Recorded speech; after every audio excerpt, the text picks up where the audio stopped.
much.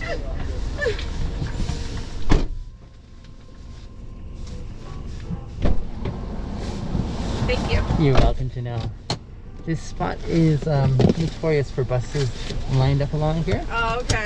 And transit doesn't necessarily share their space very well, so it's always like, okay, I'm watching for the buses while I watch for you. Yeah. Honestly, I was in the building and I was like, if I get an Uber, like, is it gonna come to the door I'm at? Like, I don't know where to go. Yeah, the funny thing about downtown, sometimes the buildings here sort of like help it. Well, they make the pin drop a little creative. Yeah. So it might be on the opposite side sometimes, and so it's nice to have that texting or calling option, sure. so you can say, I'm over here. Exactly. Where are you? I think I was dropped off here when Okay. I came in, and Yeah. I was like, I don't know where to go to get my Uber. Oh, shucks. And you're not familiar with the downtown, I'm guessing. I'm not that. I'm still very new to Calgary. Are you? Yeah, I moved here in December. Where from? Ottawa. Welcome to West. Thank you. What brought you out here? Opportunity and just change. So I had Gotcha. 2 friends that were like, hey, you want to move to Calgary with us? And I said, Yeah. absolutely. Okay. So I kind of find it, I'm trying to hold my smile in when you say opportunity brings you in a time when we're economically I know. low. Okay. I know. So I actually work within the dental field, so there's a lot of job opportunities out here. I see. For myself, Yeah. and honestly, like as a healthcare worker in general, we yeah. all have so much opportunity, especially right now. Okay. Yeah. So it's your choosing right now. Yeah, Your exactly. choosy season. I And see. honestly, like I've been working for like the last 9 years, like Yes, straight. yeah. So I was like, I can deal with a little bit of a break. So you came here to experience something new in a work context though. Oh yes, 100%. The work context was the excuse, and the Yes. experiences was the real draw. There you go. I get it. I Yeah. get it. And you're in that season of life where you can still do that. Exactly. Like honestly, this year, so I only really started snowboarding like last year. Okay. And then the season got cut short because of COVID. Yeah. So then I came out here with my snowboard and I was like, all right, this is where you're really going to learn. That's funny. That's funny. I never saw mountains until I got here, and oh my God, I love them. Aren't they amazing? I love Like them. breathtaking, right? Yeah. Oh man. Like I honestly, like one of the first things that we did, and Yeah. I hate my friends for this so much, was they got me to hike to Halling Peak. Okay. And it was, I think, a 2.5 hour up hike. Yeah. And we got to the top and I was literally like, this is why I moved here. It was so beautiful. Just, it captured it, right? Exactly. Yeah, Like yeah. I honestly, I thought I was going to quit. And my friends were like, no, Janelle, you can do it. And I'm like, all right, I'll do it. And I got to the top and I was like, this is why I moved here. And it was so wonderful. Yeah. It was worthwhile. It was. It really was. And then you thanked your friends afterwards Oh, of course. and said, you know better. Yes. They do know better. You know, they're going to appreciate this recording here. That is too awesome. Yeah, yeah. So my sister, I just got her, my baby sister. My Yes. baby sister is like significantly younger than I am. She just recently graduated, so I had her move out to live with me here, just so she could experience. I'm from BC. We're Okay. from BC. So her first time on her own, and so she's out living with me here, and it's a lot of fun. She asked, "Can I bring my snowboard?" I'm like, "Of course." I've never snowboarded myself or skied downhill. I've only cross countryed. Okay. So so she comes out with her snowboard, and of course that takes up its space. My brother in Edmonton, north of here, about 3 hours, he comes down with his girlfriend yesterday, and they went off snowboarding. Yes. Yesterday and today. And when she came with her snowboard, I said, "You of course brought your skates, right? Because I love skating." Yes. She's like, "No." I'm like, "You brought your snowboard, but not the Not your skates." skates. No, actually, we skated to Lake Louise for the first time. When was it? 2 or 3 weeks ago. How was the experience? Oh, loved it. Oh, was that Literally, like awesome? I think I love skating more than I do snowboarding because Wow. I was literally like, guys, I'm in my element. I'm so Holy happy. crap. That's amazing. Yeah, it was so nice. And were the ice sculptures still up, or had they No, been? they didn't Okay. have any ice sculptures. Okay. Maybe it's Yeah. because of COVID. Okay. Yeah, so honestly, like even just like seeing the mountain and everything, I was just yes. like, this is so awesome. And like it's in our Oh. backyard. And here's the perk of it all. Here's the brilliant masterpiece of it all. Even if you can't get to them as often as you like to, as like myself, you can still see them on the horizon Yes, here. It is exactly. so brilliant. So I live right by, like my house, Yeah. you can see like Foothill? Yeah. Or no, Nose Hill Peak, Yes. I think it is. Yes. And honestly, I love it. I love it, I love it, I love it. Because like you get like, you look one way, you see the city. Yeah. You look the other way, you see the mountains. Oh my goodness, you get both sides. Exactly. I am trying to feel happy for you now. Yes. See, from my place, I'm over in Mission in the downtown core, and from Mission I have a beautiful view of the city skyline. Yeah. But I'm not high enough where I can still see the mountains in the backdrop. So I would like both ends. I would love both ends. But that may be a time to come still. Yeah, yeah. It's so nice. Like, literally, like, I love Calgary. Let me ask it a different way. What do you miss about Ontario? Nothing. My family. Literally, that's it. Just my family. Your family, of course. Okay. Yeah. So you're really in your elements, right? I am. That's awesome. Yeah. Welcome then. Thank you. That's awesome. So you're in a season of life, it sounds like, where you are seeing massive opportunity before you.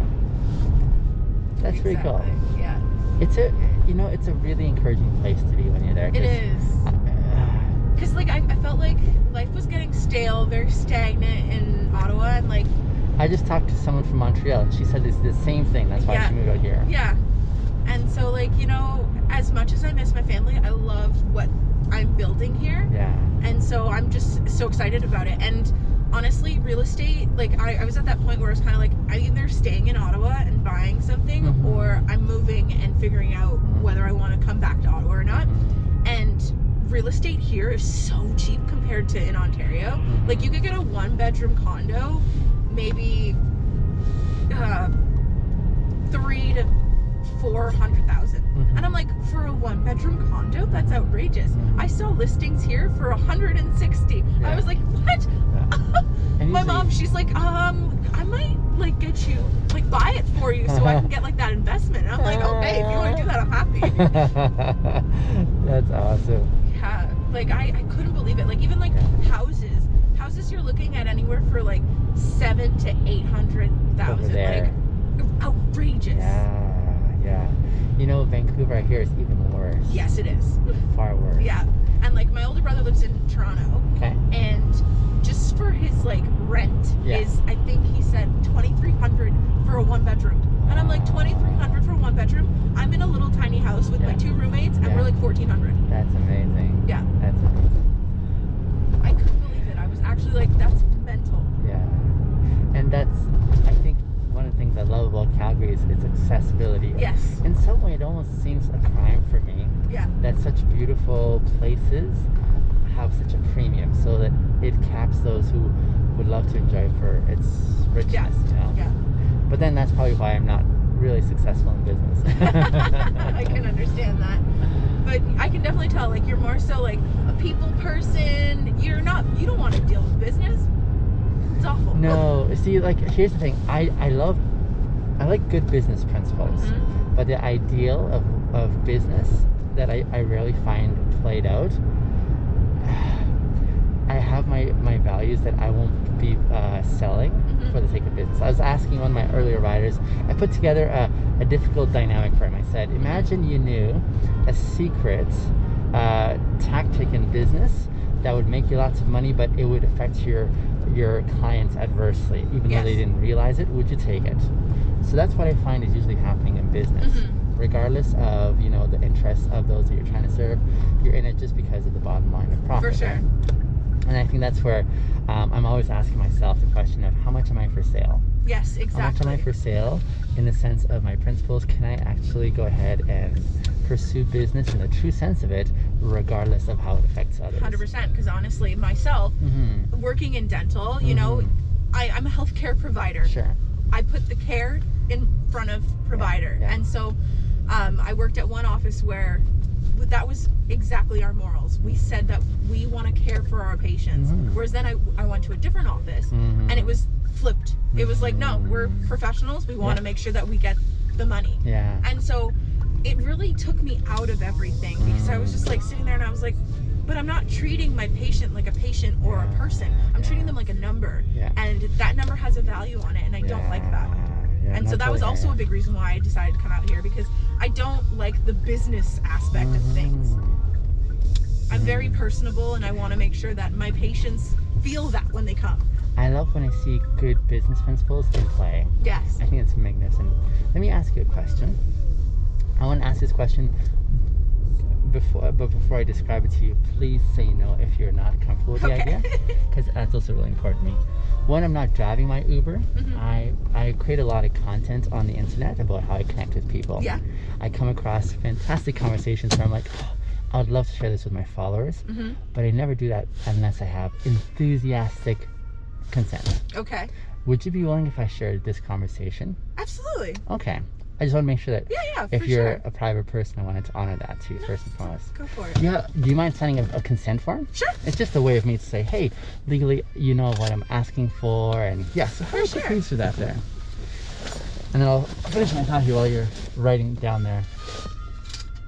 Business, I don't think has to be evil. I think it's the way that we nuance or figure out how we make business work.